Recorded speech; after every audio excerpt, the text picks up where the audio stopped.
This is Dan Aziz coming out of the Cool Box Gym, the future of the light heavyweight division. Big up, sporting icon. Make sure you follow and subscribe.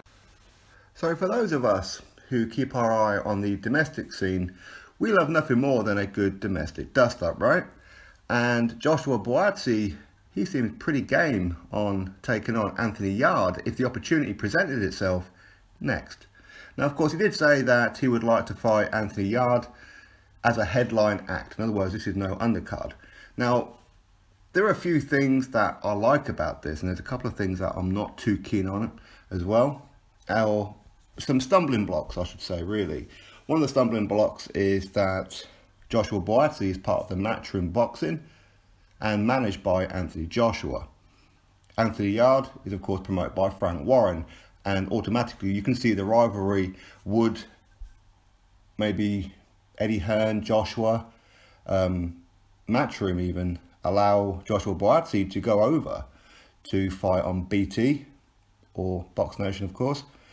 Likewise, would Frank Warren be happy for Anthony Yarde to go on to Sky and be promoted by Matchroom for one fight, of course, against Joshua Buatsi? Meaning there's bonuses for both of them. It's a hell of a scalp for both of them. Now, Anthony Yarde is 15-0 with 14 knockouts and looks an absolute beast. I still don't understand the physics behind how somebody like Anthony Yarde can make light heavyweight. I don't get it. I really don't. He's a beast. Now, he looks very, very good against B-level opposition, and let's be honest about it. Now, I'm a fan of all British boxers. I will always support them, of course. That's no secret on this channel. Where Joshua Buatsi is 6-0 with 4 knockouts.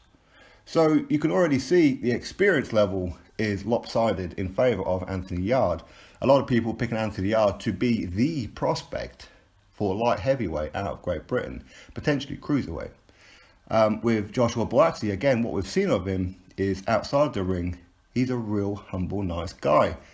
And you get him in that ring, he switches and turns into an absolute animal. And the thing is, he's calm about it.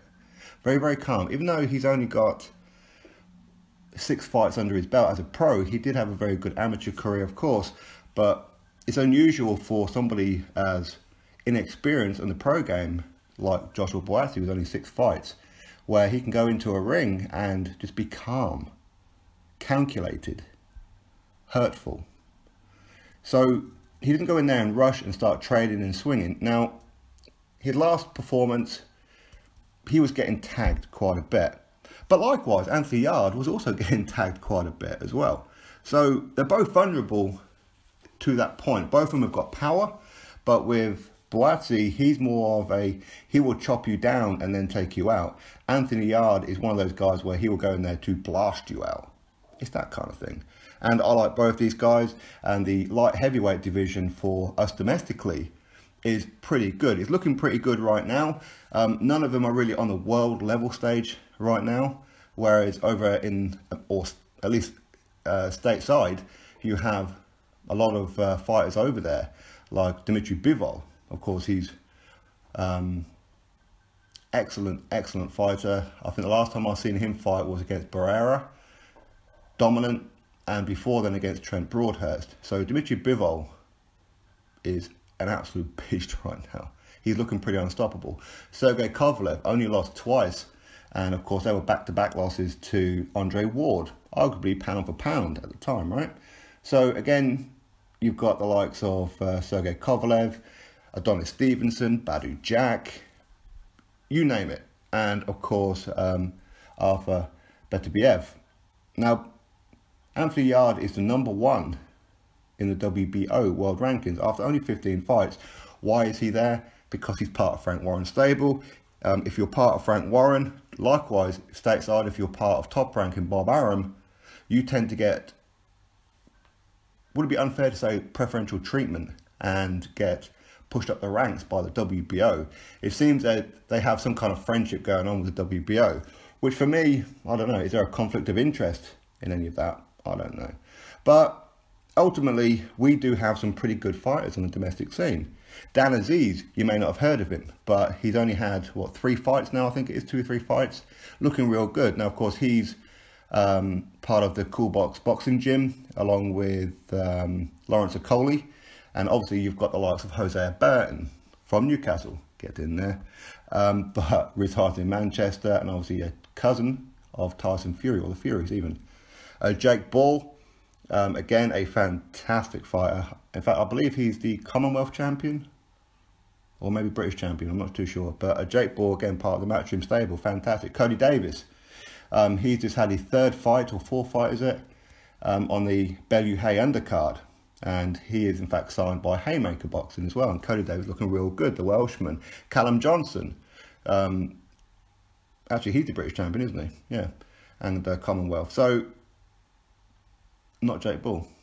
Oh well. Either way, Callum Johnson, he last defeated Frank Buglioni in what some may say a bit of a shocker. So Callum Johnson, he's actually going to be replacing Anthony Yarde for a title shot. So when the opportunity came along, Anthony Yarde was like, nah, not really, I'm not interested. Okay, so, I mean, for me, as I said, I like Anthony Yarde.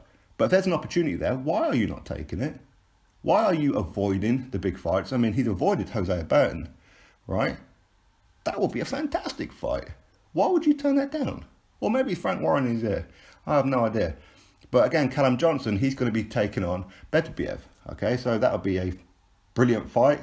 Not too sure who's going to win that one. You could probably favour Beterbiev, to be fair. But good luck, Callum Johnson. I hope he does it. Craig Spider Richards, again, from the domestic scene.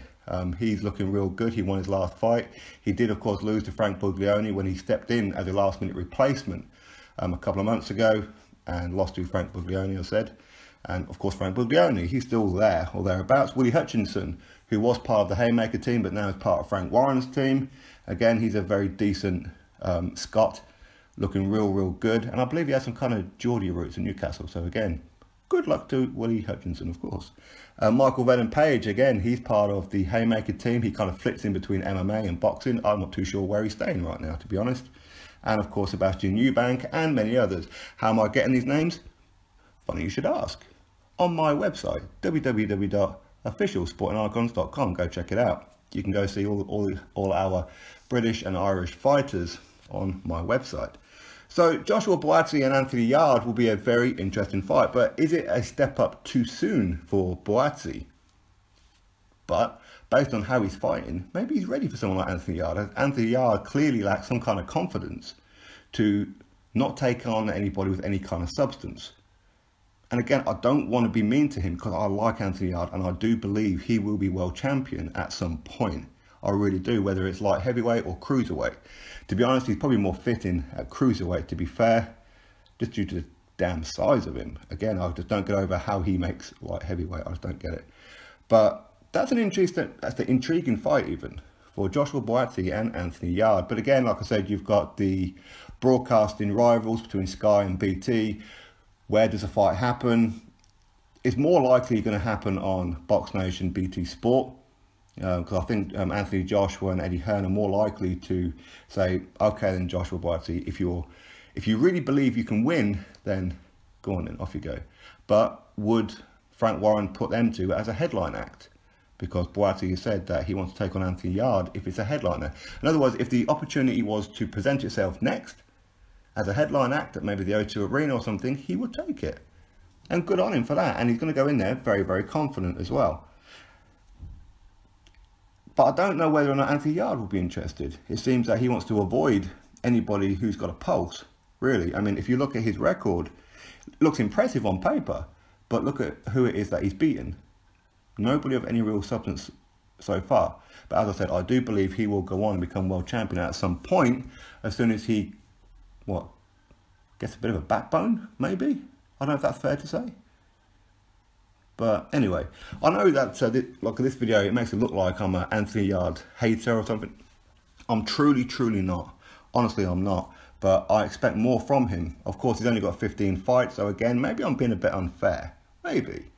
But at the same time, when an opportunity presents itself, I would expect him to take it. And I'm not necessarily talking about the world title shot, although that is a bit of a kicker. He should have really accepted it, to be honest. If you're good enough to be ranked and have your promoter put you there, then surely you should take the fight, right? Otherwise, what's the point of being ranked that high? But for me, I want to see him take on Hosea Burton. I want that fight. Anthony Yarde doesn't fancy that fight, clearly. Or Frank Warren doesn't fancy that fight, I'm not too sure. But for me, Anthony Yarde versus Jose Burton is a fantastic fight. I would love to see Yarde and Buatsi, no doubt about it. But there's something telling me that it's a bit too early for Buatsi. I'm not saying he can't do it and he can't beat Anthony Yarde. Because I said he's very, very good, very skilled, very disciplined. And he lives the life.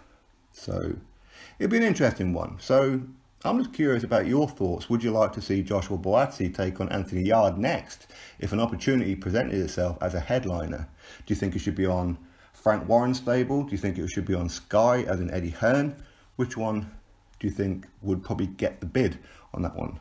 But of course, with all the money that Eddie Hearn's getting lately, if it comes to some kind of purse bid, then I'm pretty sure Eddie Hearn's going to win that one, right? But then Frank Warren would just pull the plug, as he done with Jose Burton, and didn't that happen with Frank Buglioni as well? Not too sure. And of course, he doesn't fancy Callum Johnson, that fight either, Yarde versus Callum Johnson. So I don't know what the plan is for Anthony Yarde. Is he going to carry on knocking over cab drivers?